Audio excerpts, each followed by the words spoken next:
அடுத்ததை பார்த்தீங்க அப்படின்னா அடுத்த நிதியாண்டில் 7.2% பொருளாதார வளர்ச்சி பொருளாதார ஆய்வறிக்கையில் தகவல். இந்த டாபிக் பார்த்தீங்கன்னா group 1 main syllabus paper 4 Indian எக்கனாமியில வந்து கவர் ஆகும்.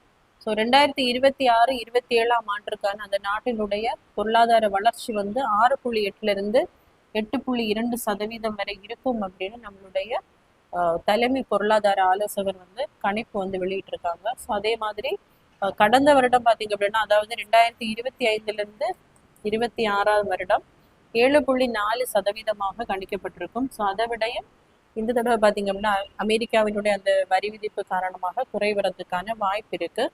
ஸோ இது எப்பவுமே நம்மளுடைய பட்ஜெட் தாக்கல் செய்வதற்கு முன்பு தான் இந்த பொருளாதார ஆய்வறிக்கையை வந்து தலைமை பொருளாதார ஆலோசகர் வந்து வெளியிடுவாங்க. ஸோ இவங்க பார்த்தீங்க அப்படின்னா மினிஸ்ட்ரி ஆஃப் ஃபினான்ஸில் இருக்கக்கூடிய department of economic affairs. So அதனுடைய அந்த தலைமை பொருளாதார ஆலோசகர் தான் பார்த்தீங்க அப்படின்னா வி அனந்த நாகேஸ்வரன். இவருடைய தலைமையில தான் இந்த அறிக்கையானது வெளியிடப்பட்டது.